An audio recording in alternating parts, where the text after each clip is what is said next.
देवाधिदेव महादेव भगवान शंकर का विवाह इस संसार की शक्ति माँ पार्वती से हुआ था।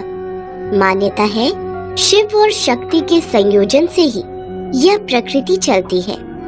वे दोनों एक दूसरे के बिना अपूर्ण भी हैं। जहाँ एक तरफ शिव अनादि के सृजन करता है, वहीं शक्ति प्रकृति का मूल स्वरूप है। माँ पार्वती पर्वतराज हिमालय की पुत्री हैं, जिसके अनुसार उन्हें शैलपुत्री भी कहा जाता है। वहीं सनातन धर्म के अनुयायी ये भी मानते हैं कि देवी गंगा का अवतरण भी हिमालय से हुआ।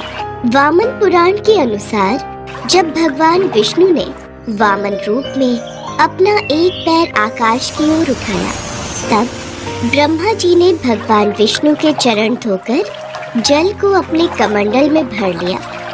इस जल के तेज से ब्रह्मा जी के कमंडल में गंगा का जन्म हुआ। ब्रह्मा जी ने गंगा को राजा हिमवान को सौंप दिया। इस तरह देवी पार्वती और गंगा दोनों बहन हुई। उसी अनुसार देवी गंगा देवी पार्वती की बहन लगती हैं। शिव पुराण में ऐसी कथा मिलती है कि गंगा भी देवी पार्वती की तरह भगवान शिव को पति रूप में पाना चाहती थी। देवी पार्वती नहीं चाहती थी कि गंगा उनकी सौतन बने। फिर भी गंगा ने भगवान शिव की घोर तपस्या की। उनकी तपस्या से प्रसन्न होकर भगवान शिव ने इन्हें अपने साथ रखने का वरदान दे दिया। पर एक बार इन दोनों बहनों के बीच इसी बात को लेकर भयंकर विवाद हो गया। विवाद इतना बढ़ गया कि माँ पार्वती ने माँ गंगा को श्राप तक दे दिया। एक बार भगवान शिव अपने परम निवास कैलाश पर्वत पर ध्यान अवस्था में बैठे थे।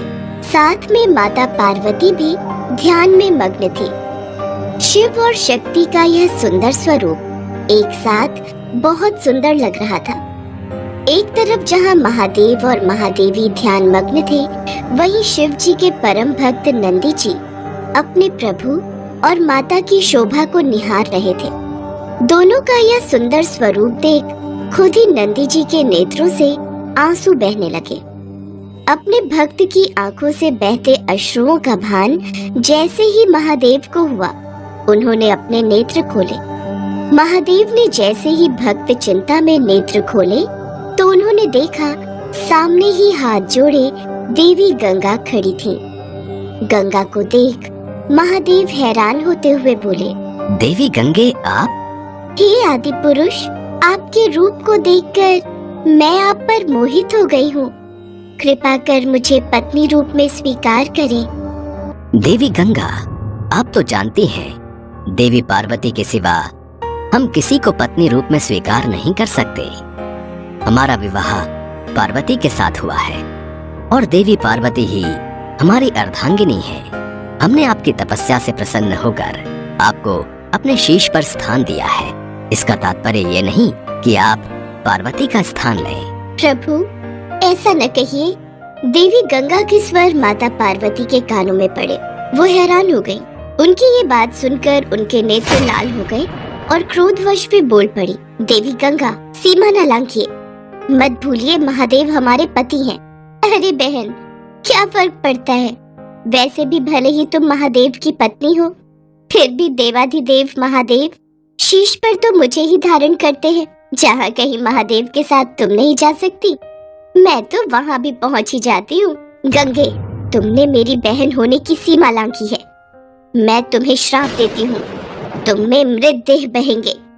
जग जन के पाप धोते धोते तुम मैली हो जाओगी और तुम्हारा ये अहम तोड़ते हुए तुम्हारा रंग भी काला पड़ जाएगा।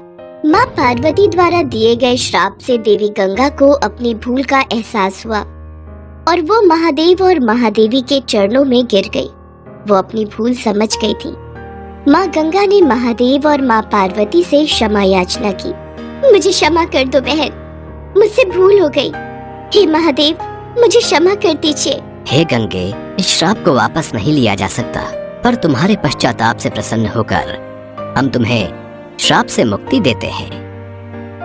हे गंगे, तुम जनमानस के पापों से दूषित अवश्य होगी, पर संत जन के स्नान से तुम्हारी शुद्धि तुम्हें वापस प्राप्त होगी।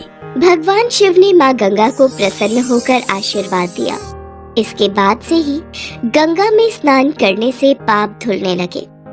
तब से ही लोग गंगा में स्नान करने के लिए दूर दूर से आते हैं और भूल चूक में हुए पापों से मुक्ति पाते हैं। भगवान शिव की जटाओं में निवास करती हैं माँ गंगा और शिव जी की जटाओं से निकलकर पृथ्वी लोक पर बहती